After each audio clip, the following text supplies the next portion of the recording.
नमस्कार दोस्तों, कहानियों की श्रृंखला में आज सुनेंगे ममता कालिया जी की कहानी सेमिनार। लेकिन उससे पहले मेरा आपसे विनम्र अनुरोध है कि अगर मेरे द्वारा सुनाई हुई कहानियाँ आपको अच्छी लगती हैं और आपने अभी तक मेरे चैनल को सब्सक्राइब नहीं किया है तो सब्सक्राइब ज़रूर करें, लाइक करें और अपने दोस्तों और परिचितों में शेयर भी करें। बेल आइकन दबाना बिल्कुल भी ना भूलें। आज सुनिए सेमिनार। इस सेमिनार के लिए बुलावा पाकर उसे हैरानी हुई थी। उसने यह सोचकर जवाब नहीं दिया कि अगर निमंत्रण गलती से उसे भेज दिया गया है तो अगला पत्र नहीं ही आएगा, जिसके द्वारा अक्सर आयोजक लिखा करते हैं, आप अवश्य आएं, आपके बिना यह सेमिनार अधूरा रहेगा। विचारोत्तेजक बहस का वातावरण आपके आने से ही बनेगा, इत्यादि। जब यह पत्र भी आ गया तो पाखी को सोचना पड़ गया, वह जाए या नहीं। दिल्ली में इस वक्त सड़ी गर्मी पड़ रही थी, तापमान लगातार चढ़ रहा था। सेमिनार शिमला में था। शिमला शब्द पत्रोत्तर के लिफाफे पर लिखते समय एक ठंडक सी महसूस हुई। कमरे में कूलर और पंखा दोनों इस वक्त निष्प्राण निस्पंद खड़े थे। बिजली कटौती के अंतर्गत दिन में 4-4 घंटे बिजली गायब रहती। ऐसे में पढ़ना लिखना तो दूर, चैन से लेटना भी मुहाल था। पाखी के जीवन का नक्शा वैसे भी बड़ा जटिल था। उसमें आराम, सैर, चर्चा और शांति जैसी नियामतों की गुंजाइश ही नहीं थी। कई दिनों से उसने एक कहानी शुरू कर रखी थी। 3-4 पत्रिकाओं के अनुरोध पत्र आए हुए थे कि वह कहानी भेजे। इस एक कहानी की बिना पर वह सबको लिख बैठी थी, कहानी भेज रही हूं।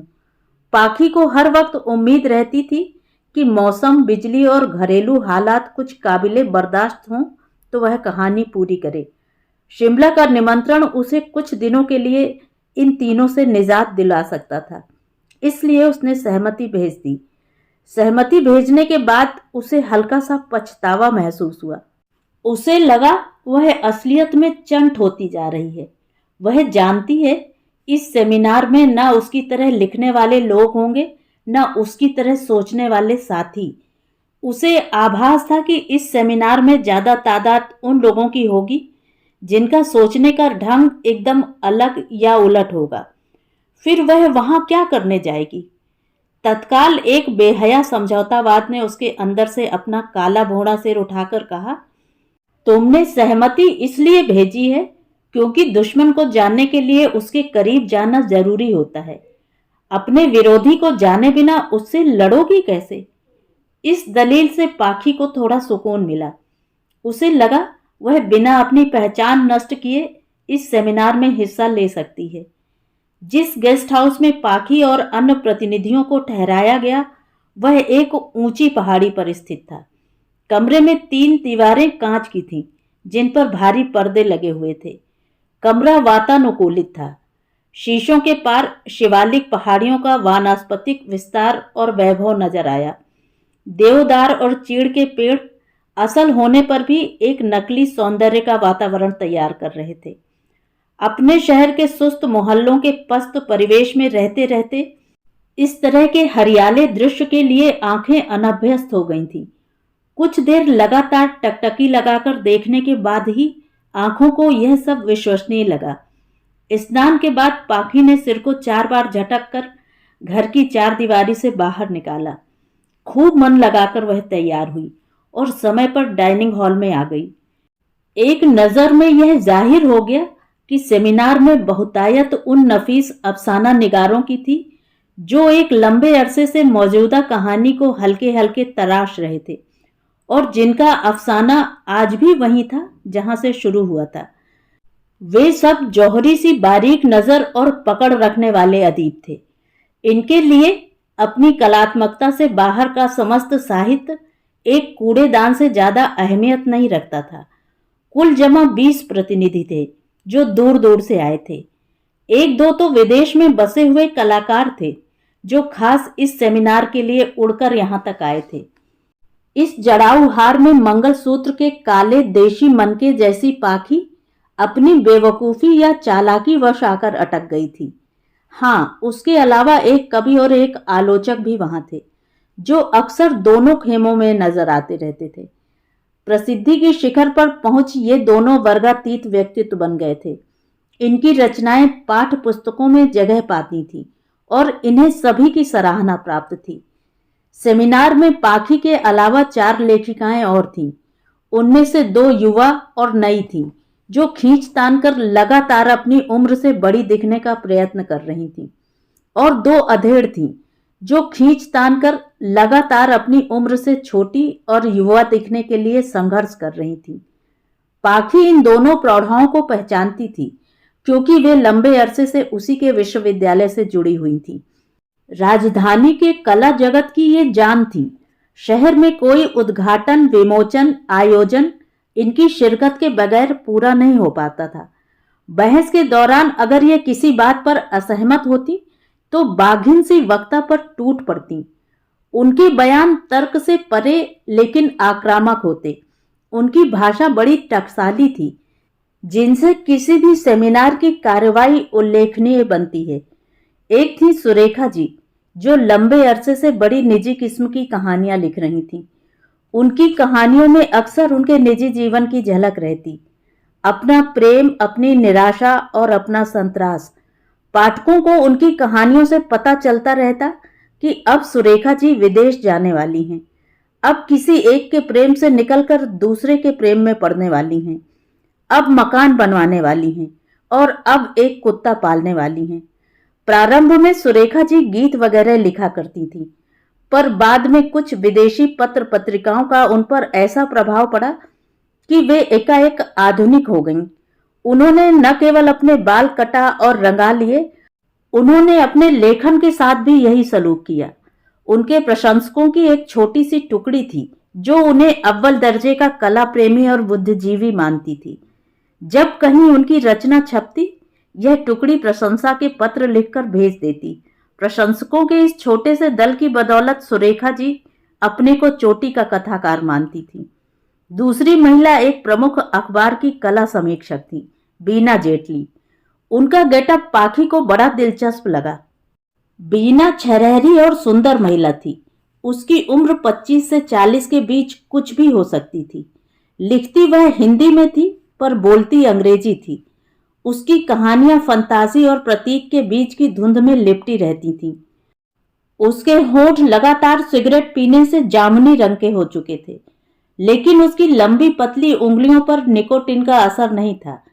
जब वह एक जगह से उठकर दूसरी जगह पर बैठती तो उसे अपना काफी सामान उठाकर चलना पड़ता। बीना के पास बड़ा सा हैंडबैग था, लेकिन सिगरेट की डिब्बी और माचिस वह हाथ में ही पकड़ती।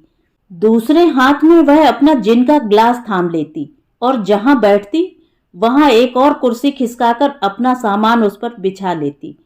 वह आंखें बंद कर चर्चा सुनती और जिस समय किसी को उम्मीद न होती, आंखें खोलकर कहती, now that was a point. फिर वह एकदम नपे तुले शब्दों में शाश्वत मूल्यों पर एक वक्तव्य देती, जिसका कोई भी ताल्लुक मौजूदा मसले से न होता। सेमिनार की 2 बैठकों के बाद यह भली भांति स्पष्ट हो गया कि रचनाकारों के दिमाग में बेतरह कुहासा है। कई लेखक अभी तक सार्त्र के प्रभाव से उबरे नहीं थे और कई पर जैनेन्द्रियन दर्शनवाद की परत चढ़ी थी। कहानी की व्याख्या वे यूं शुरू करते जैसे वह कोई परिलोक की घटना है। वे कुछ विदेशी आलोचकों का हवाला देते, प्रेमचंद की सीमाओं का उल्लेख करते, प्रसाद की विराटता बताते और समझाते कि कहानी को अखबारीपन, सपाट बयानी और राजनीतिक प्रतिबद्धता से बचाते हुए कैसे सही मानव मूल्यों से जोड़ा जा सकता है। शाम का एक सत्र कहानी पाठ का था। उसमें 4 कहानियां पढ़ी जाने वाली थीं। एक कहानी बीना जेटली की थी और एक पाखी की। शेष 2 कहानियां ऐसे लेखकों की थी जो थे तो हिंदी के, पर अंग्रेजी वालों में वे काफी नाम कमा चुके थे। हिंदी में प्रकाशित होने से पहले उनकी कहानियां अंग्रेजी में चर्चित हो जाती थीं। विदेशी पत्रिकाओं में उनकी रचनाओं के अनुवाद आ जाते थे। उनके बारे में प्रसिद्ध था कि उनका एक एक शब्द $1 का होता है। नीली जीन्स और पीला कुर्ता पहने चंद्रशेखर ने गोष्ठी का आरंभ करते हुए कहा, मैं आज सुबह से उठकर बियर पीता रहा हूं ताकि अपनी कहानी को विश्वसनीय ढंग से आपके सामने पेश कर सकूं। फिर उसने कहानी सुनाई, जिसमें पात्र नहीं थे, घटना नहीं थी, एक खाली मैदान के बीचों बीच पड़े कूड़े के बारे में विचार थे। कहानी खत्म होने पर ताली बजी। अध्यक्ष ने कहा, एक अच्छी कहानी में न पात्र प्रमुख होता है, न विषय, न घटना। कहानी के कहानीपन का चौखटा तोड़ने के लिए जरूरी है कि आज कहानी अपने आचार शास्त्र को तोड़े। अगली कहानी बीना को पढ़नी थी। बीना अपने पूरे सरंजाम के साथ मंच पर गई। उसने सिगरेट सुलगाई, एस्ट्रे पास खिसकाई और बड़े आकर्षक अंदाज में कहानी की शुरुआत की। पाखी लगातार उसके व्यक्तित्व की ओर खींच रही थी, पर कहानी उसके बिल्कुल पल्ले नहीं पड़ रही थी। चील के पेशाब का प्रतीक लेकर एक काल्पनिक स्थिति बनाई गई थी। कहानी खत्म होने पर सराहना का तूफान उठा और बीना जी की कला पर काफी पुष्प वर्षा हुई। बीना उठकर अपनी कुर्सी पर आ गई और तटस्थ भाव से सिगरेट पीती रही, जैसे वह अपनी नहीं किसी और की सराहना सुन रही हो। जब पाखी की बारी आई तो सबसे पहले उसने क्षमा मांगी। मैं माफी चाहती हूं आप सबसे, क्योंकि मेरी कहानी में हाड़ मास के लोग हैं। उनका एक निश्चित परिवेश है। घटना जैसी घटिया बात भी शायद इसमें है, और यह कहानी अपने आचार शास्त्र को भी शायद नहीं तोड़ती। युवा आलोचक बड़ी ऐंठी हुई मुद्रा में पाखी को सुनते रहे। पाखी जानती थी वह गलत बंदूक लेकर यहां चली आई है, इसलिए उसे जरा भी ताजुब नहीं हुआ जब उसकी कहानी पर कोई चर्चा ही नहीं हुई। ऊंची नीची सड़कों पर घूमना, घाटियों में उतरना, चट्टानों पर नाम खोदना और कैमरे क्लिक करना इस सेमिनार की भी समापन सांझ के हिस्से रहे। वे सब एक बड़ी टोली में निकले, लेकिन कुछ दूर जाकर छोटी छोटी टोलियों में बंट गए। बीना पाखी के साथ चलने लगी। आगे छोटा सा बाजार था, जिसमें वह सब था जो एक पहाड़ी बाजार में होता है। 2-3 वाइन शॉप, एक फोटोग्राफर, 2 गर्म कपड़ों की दुकानें, कुछ अन्य दुकानें भी थीं, जैसे चाय की, किराने की, तेल और अनाज की। चंद्रशेखर और विवेक वाइन शॉप पर रुके तो बीना ने उनके पास जाकर कहा, 1 क्वार्टर मेरा भी। ओके। तभी बीना की निगाह बराबर की दुकान पर पड़ी। वहां बांस की बनी टोकरियां, झाड़ू, सुतली और मोटी रस्सी जैसी चीज रखी थी। एक झाड़ू देखकर बीना लपकी। Wow, how beautiful. उसने झाड़ू उठाई। निश्चित ही वह कलात्मक दृष्टि से बुनी हुई झाड़ू थी, जिसमें सारी तीलियां मिलकर ऊपर कंगूरे बनाती थी। उसका आगे का हिस्सा ठिगना और घना था। झाड़ू एक बारीक धागे से बंधी थी। बीना ने उसे खोलकर फैलाया और अपनी कमर से लगाकर बोली, कैसी लग रही है? सुभान अल्लाह, विवेक ने कहा और अपना कैमरा क्लिक कर दिया। तब तक अन्य 2 लेखिकाएं भी वहां आ गईं। बीना ने उनको झाड़ू दिखाई। सब उसकी प्रशंसा करने लगीं। बीना ने कहा, मैं इसे खोलकर अपनी बैठक में लगाऊंगी। इसके पीछे काली मखमल की बैकग्राउंड दूंगी, तब देखना। सुरेखा जी ने कहा, मेरे बेडरूम की दीवार बड़ी सूनी और मनहूस है, मैं तो वहीं लगाऊंगी। तीसरी बुद्धिजीवी ने दिल पर हाथ रखकर कहा, हाय, मुझे तो 2 दे दो, एक से काम कैसे चलेगा। सबने पाखी पर बड़ा जोर डाला कि वह भी एक ले ले, पर पाखी ने इनकार कर दिया। मैं इतनी जल्दी कहानी से झाड़ू पर नहीं आ सकती। ओफ, यह झाड़ू नहीं है पाखी जी, यह तो पिकासो की प्रतीक्षा में खड़ी एक कलाकृति है। सुरेखा जी को पाखी पर बड़ा तरस आया होगी, लेकिन मेरी इसमें दिलचस्पी नहीं है, पाखी ने लठमार जवाब दिया। कलेजे से झाड़ू लगाए सभी उत्तर आधुनिक लेखिकाएं अपने कमरे में पहुंच गईं। अभी खाने में देर थी। 2 पैक जिन के बाद बीना अपने प्रिय विषय पर बोलने लगी। उसकी आवाज बहुत संवेदनशील थी और वह पहाड़ियों की तरफ मुंह किए खड़ी थी। वह बता रही थी कैसे उसके माँ बाप ने उसे हॉस्टल में रखकर बड़ा किया, किंतु अपने कुत्ते टिक्सी पिक्सी हमेशा अपने पास रखे। आज भी जब वह अपने बचपन के बारे में सोचती है तो उसके दिमाग में सिर्फ अंधेरा और खाई दिखाई देते हैं। जिस मर्द से उसे मोहब्बत थी वह एक कार दुर्घटना में मारा गया। अब जिस इलाके में वह कमरा लेकर रहती है वहां एक दिन में औसतन 5 हत्याएं होती हैं। वह इन सारे संकटों को बेहतर पहचानने के लिए कहानी लिखती है। पाखी यह सब सुनते हुए रोमांचित होती रही। उसका अपना जीवन बेहद फीका, सपाट और घटना विहीन रहा था, बल्कि अपने जीवन की ऊब, एक रास्ता और थकान से निजात पाने के लिए ही वह लिखती थी। बीना की बातें मोहक थीं, हो सकता है सच भी हो, पर उनका संबंध उसके लेखन से नहीं था। उसकी कहानियों में ये विकट संकट कहीं नहीं झलकते थे, बल्कि वे इतनी अमूर्त थीं कि फंतासी की श्रेणी में आती थी। सुरेखा जी ने तर्जनी से अपनी कनपटी दबाई। अतीत, उफ, किसने मुझे इस बंद गली के छोर पर खड़ा कर दिया? उफ। सुरेखा जी उठकर बालकनी में चली गईं। बीना और पाखी दबे पांव बाहर गईं। उन्होंने पाया सुरेखा जी कोने की दीवार पर सिर टिकाए खड़ी हैं। Please Surekha ji, get over it, अंदर चलिए, पाखी ने कहा। मुझे बहुत टेंशन हो रहा है, leave me alone, Surekha ji ने कहा। बीना ने पाखी को अंदर चलने का इशारा किया। आज ये जरूर कोई महान रचना लिखेंगी। This is creative tension. Anita Jain, जो अभी बिल्कुल नई युवा कलाकार थी, वह यह सब एक चमत्कार की तरह देख सुन रही थी। उसने पाखी से कहा, पाखी जी, आपको भी इस तरह का टेंशन होता है क्या?